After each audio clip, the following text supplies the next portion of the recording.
Salut tout le monde, c'est Jinji pour le RPG A Week, le dernier de la saison 1. C'est pas trop tôt, j'ai fini par rattraper. C'est le numéro 50. Donc, dans ma rubrique sur le jeu de rôle de l'Acadie RPG A Week, donc une campagne ou une partie passée que vous aimeriez revisiter ou continuer. Alors, cette question-là, j'avais un peu du mal à trouver, mais j'ai trouvé la réponse en faisant le one-shot de Pathfinder. Et donc, vous vous en doutez, j'ai fait un one-shot de Pathfinder dans un univers médiéval fantastique. J'ai expliqué mais un petit peu légèrement en surface mes problèmes par rapport à Pathfinder.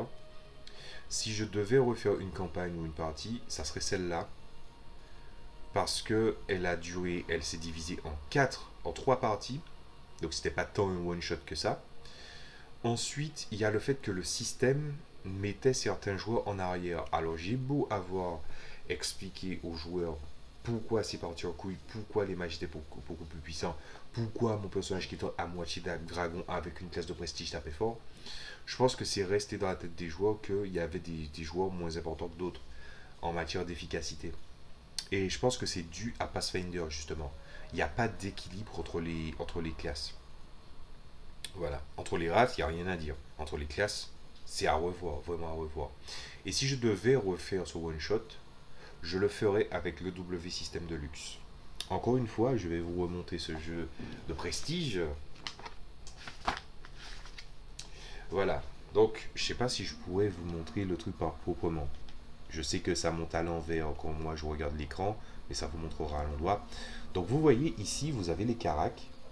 Les caracs qui est déterminé par les différents niveaux. C'est ça que tout le monde aura au début. Donc, tout le monde a les mêmes stats répartis différemment. Ensuite, vous avez les spécialités, les traits et les aptitudes qui vont vous permettre de savoir exactement ce que vous aurez à dépenser et à avoir. Donc du coup, ça va vous permettre justement d'investir suffisamment de points pour construire un personnage qui sera un archétype, tout en sachant que la progression des caracs sont assez lentes si c'est une partie, mais si c'est un one-shot, vous pouvez vous permettre de faire un one-shot avec ce capital de points, puisque c'est suffisant pour faire une partie. Ensuite, vous avez les spécialités libres, donc ça veut dire le choix de spécialité que vous allez choisir. Donc, c'est-à-dire qu'à la création, vous avez ce capital de points, mais vous devez choisir 8 spécificités. Moi, j'ai déjà fait des règles maison qui fait que ça allait au-delà, mais c'était pour un one-shot ou pour un univers qu'on ne jouait pas beaucoup. Ensuite, il y a les points d'éclat qui sont des sortes de points de destin ou des points de destin au sens littéral, c'est-à-dire soit ça vous empêche de mourir, soit ça vous aide dans le scénario. Et voilà, et donc du coup, vous avez, si je ne me trompe pas, voilà le maximum d'éclat possible et les points de réputation. Tout le monde commence à la même ancienne avec des spécialités différentes. Il n'y a pas, pour moi, quand tu suis ce barème de ce jeu, il n'y a pas de mauvais personnages, il n'y a que des mauvais joueurs. Et je vais m'expliquer. Quand vous avez un personnage qui a les mêmes stats, ce jeu, en le regardant en détail, et si vous avez la pédagogie, vous expliquez à vos joueurs qu'il n'y a pas une seule carac que vous devez négliger. On vous explique que dans la base, quand vous avez des actions à faire, en fait, il ne faut pas des actions les plus simples, les plus faciles. On vous dit de faire 10 plus votre score. Ce qui est plutôt simple. Voilà. Ce qui veut dire que le niveau de difficulté, il ne va pas être trop gênant. Mais une fois qu'on va être dans des situations extrêmement dramatiques, c'est-à-dire à l'acte 2 ou l'acte 3, tout en sachant qu'on va dire un one-shot, il se fait en 5 actes, à partir du troisième acte, vous savez que ce que vous allez devoir faire n'est pas si simple. Donc, un guerrier qui va essayer de convaincre quelqu'un tandis que les autres sont hors combat, il n'y arrivera pas s'il a tout mis s'il a tout mis en physique et rien en présence.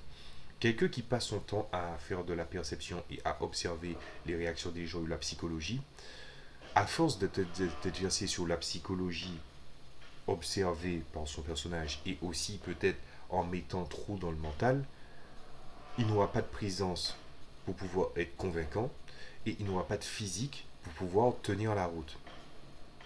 C'est un jeu qui accepte les failles de vos personnages et quelqu'un qui est équilibré dans tout veut dire qu'il n'est bon dans rien, à condition, si vous avez remarqué, qu'il y a pas mal de points de spécialité à répartir, que s'il est équilibré dans tout, et s'il est équilibré dans des spécialités très disparates, mais si énergisantes, ben à ce moment-là, tu ne peux que monter, mais pas autant que les autres. Ce jeu vous apprend déjà à construire un personnage, pas nécessairement de manière méta, mais avec une vision qui est euh, celle du je crée un personnage. Ce personnage-là, dans les stats, il faut qu'on voit son passé, son présent, et qu'on le voit de manière limpide. Si vous faites votre personnage en disant je veux jouer optimisé, je veux jouer ta spécialité, ce jeu-là est un petit peu un point commun avec mon JDR principal, c'est que à vouloir tout faire pour essayer de contrer tout le monde, tu te rends compte que tu ne compteras pas tant de choses et que tu n'auras pas assez de préservation de soi pour pouvoir être efficace. Voilà. C'est pour ça que j'aurais fait la partie justement à ce niveau-là. Donc ensuite, évidemment, si c'était la partie à faire, ça serait celle-là. Bien. Eh ben dis donc. Donc voilà, j'ai enfin fini le RPG Week saison 1. J'espère que ça vous a plu. N'hésitez pas à regarder de nouveau les RPG Week. Je pense que vous apprendrez pas mal de choses. J'ai essayé d'être un petit peu plus personnel pour les RPG Week. C'est d'ailleurs pour ça que je ne mets pas d'intitulé de choses dans les commentaires. C'est pour ça, c'est parce que ce que j'ai à dire, je l'ai à dire à l'instant T. Et c'est comme toutes mes pratiques quand je fais des vidéos sur YouTube. C'est-à-dire, je fais plusieurs essais. Je vois ce qui va, ce qui ne va pas. Et ensuite, comme j'ai fait des choses en ayant perdu énormément de temps, sachez que pour vous donner un élément d'exemple, les RPG Week de 39 à 50, chaque vidéo faisait entre 12 et 30 minutes. Et le plus souvent, c'était au-delà de 20 minutes. Là, j'ai pu aller à l'essentiel parce que mon sujet, je le connaissais, je l'avais déjà traité. Je l'ai laissé dormir dans son coin et j'ai retenté. Voilà, d'ailleurs là on est dans les 7 minutes et quelques. Donc j'espère que ça vous a plu. Je vais tout simplement après ça sortir 3 vidéos sur différents types de personnages et ensuite je lancerai le RPG Week saison 2. Là je considère que mon boulot il est fini. J'ai pu sortir suffisamment de vidéos, donc n'hésitez pas à regarder la saison 1 et je vous dis à très bientôt pour la saison 2 du RPG Week et plus précisément surtout pour les JDR où j'ai pas mal de sujets que j'ai décidé de mettre en suspens ou que j'avais décidé d'aborder et que je vais essayer d'aborder ou essayer de concevoir. Donc je vous dis salut à tous et à bientôt.